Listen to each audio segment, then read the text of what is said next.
Hello friends, welcome to Nandhu Stuff. இன்றைக்கி நான் கிச்சனில் நான் ஃபாலோ பண்ணுற சில ஹேபிட்ஸ் அப்புறம் ஒரு சில டிப்ஸையும் நான் உங்ககிட்ட ஷேர் பண்ண போகிறேன். ஃபஸ்ட்டு என்னென்ன விஷயங்கள் பண்ணால் சிங்கில் ரொம்ப ஈஸியாக இருக்கும்னு தெரிஞ்சுக்கலாம். ஒரு பிளாஸ்டிக் டப்பாவில் தண்ணி பிடிச்சி அதில் கொஞ்சோண்டு ஒரு ட்ராப் சோப் லிக்விட் கலந்து வச்சுக்கலாம். இது எதுக்காகனாக்கா நம்ம ஸ்பூன் கரண்டி இதெல்லாம் வந்துட்டு யூஸ் பண்ணிவிட்டு போடுறப்போ மற்ற பாத்திரத்தோடு போட்டுட்டோம்னா மெஸ்ஸியாக ஆகிடும், நம்மளால் எடுக்க முடியாது.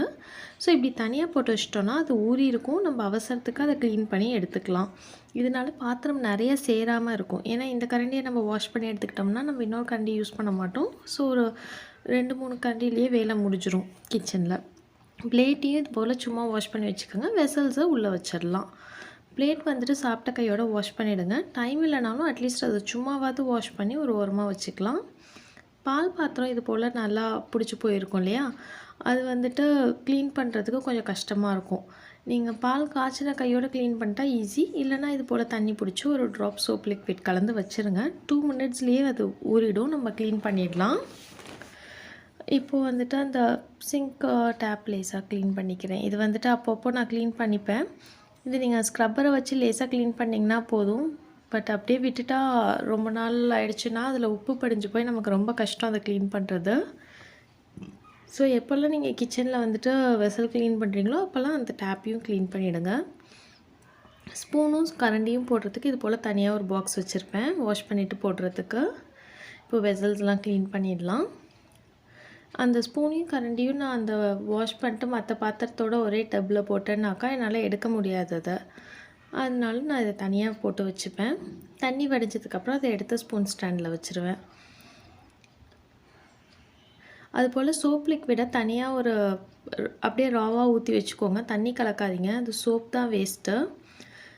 ஏன்னாக்கா உங்களுக்கு நிறைய வெசல்ஸ் க்ளீன் பண்ண முடியாது. இது ஒரு ட்ராப் தான் நான் எடுத்தேன், பட் நிறைய வெசல்ஸ் க்ளீன் பண்ண முடியும் இதில்.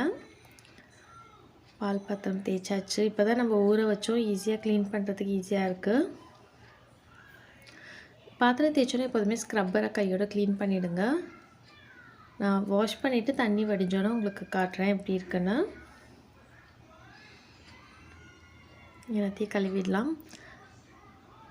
அந்த ஸ்பூன் டப்பாவில் அகெயின் நான் தண்ணி பிடிச்சி வச்சுருவேன். நைட்டு மட்டும்தான் வந்துட்டு நான் அதை க்ளீன் பண்ணிவிட்டு காய வச்சுருவேன். அதில் நைட்டு தண்ணி பிடிச்சி வைக்க மாட்டேன். ஸோ பிளேட்டையும் கழுவி பிளேட் ஸ்டாண்டில் வச்சிடலாம். பிளேட்ஸ் எப்போதுமே சிங்க்குள்ளே போட மாட்டேன், ஏன்னா அதில் இருக்க டிசைனில் அந்த அழுக்கு படிஞ்சுது அப்படின்னாக்கா ரொம்ப கஷ்டமாக இருக்கும், டல் அடிச்சிடும் பிளேட்ஸ்லாம். எப்போது நீங்கள் வெசல் க்ளீன் பண்ணாலும் கையோட அந்த சிங்க்கு மேடை பின்னாடி பேக் சைடில் அந்த வால் எல்லாத்தையுமே வந்துட்டு க்ளீன் பண்ணிட்டீங்க அப்படின்னாக்கா ரொம்ப ஈஸியாக இருக்கும். அங்கேயும் அதில் தண்ணி பிடிச்சி சோப் லிக்விட் கலந்து வச்சிடலாம். ஸோ அடுத்தடுத்து நம்ம ஏதாச்சும் வேலை பார்த்தா அந்த வெசல்ஸ்லாம் போடுறதுக்கு, ஸ்பூன் கரண்டிலாம் போடுறதுக்கு. Okay done. பால் பாத்திரம் தண்ணி வடிஞ்சிருச்சு பாருங்கள், எவ்வளோ க்ளீனாக வந்துருச்சுன்னா. மேக்ஸிமம் ஹார்ட் ஸ்க்ரப்பர் யூஸ் பண்ணாதீங்க. பாத்திரம் ஸ்க்ராட்ச் ஆச்சுன்னா அந்த ஸ்க்ராட்சில் வந்துட்டு அழுக்கு படிஞ்சு பாத்திரம் டல்லாக தெரியும். இப்போ இந்த ஸ்பூன் ஸ்டாண்ட்லேயும் தண்ணி வடிச்சிட்டேன்னாக்கா இதை எடுத்து அப்படியே ஸ்பூன் ஸ்டாண்டில் போட்டுருவேன், இந்த டப்பாவில் இருக்க ஸ்பூன்ஸை. இப்போ மெயின்டெனன்ஸ் டிப்ஸ் சொல்கிறேன். டெய்லி நைட் வந்துட்டு ஹாட் வாட்டர் ஊற்றி விடுங்க சிங்கில். இது போல் 2 விஷயம் என்னன்னாக்கா ஜெர்ம்ஸ் சேராது. இன்னொன்று இந்த ஆயில் வந்துட்டு அதில் படிஞ்சிருக்கும். நம்ம என்ன தான் நம்ம சோப் போட்டு க்ளீன் பண்ணாலும் அதில் அந்த சிங்கில் வந்துட்டு ஒரு விதமான ஆயில் தங்கியிருக்கும், நம்ம ஃபுட் ஆயிலெலாம். அது எல்லாமே வந்துட்டு கொஞ்சம் ஈஸியாக இருக்கும் நமக்கு க்ளீன் பண்ணுறதுக்கு, அதெல்லாம் சுடுதண்ணி ஊற்றிட்டு க்ளீன் பண்ணுறப்போ. இந்த டிப்பை வீக்லி ஒன்ஸ் செய்யுங்க. அடுத்து ஒரு லெமன், அதில் ½ லெமன் நான் கட் பண்ணிக்கிறேன். ஒரு ஸ்பூன் பேக்கிங் சோடா எடுத்துக்கலாம். அதை அந்த மெஷ் இருக்குது இல்லையா, சிங்கோட ட்ரைனேஜ் பைப்பு, அந்த மெஷ் மேலே போட்டுட்டு இதை வந்துட்டு ஸ்க்வீஸ் பண்ணிடலாம் லெமனை நல்லா. அது நல்லா பொரியும். ஒரு 1 மினிட் இருக்கட்டும். அந்த 1 மினிட் கேப்பில் நம்ம இந்த லெமனோட தோலை வச்சு இந்த சிங்கோட மேடை, அந்த சிங்கை சுற்றி இருக்கிற இடம் எல்லாமே வந்து நம்ம தேய்ச்சிக்கலாம். ஸோ கொஞ்சம் பளிச்சுன்னு தெரியும் இது போட்டு தேய்க்கிறப்போ.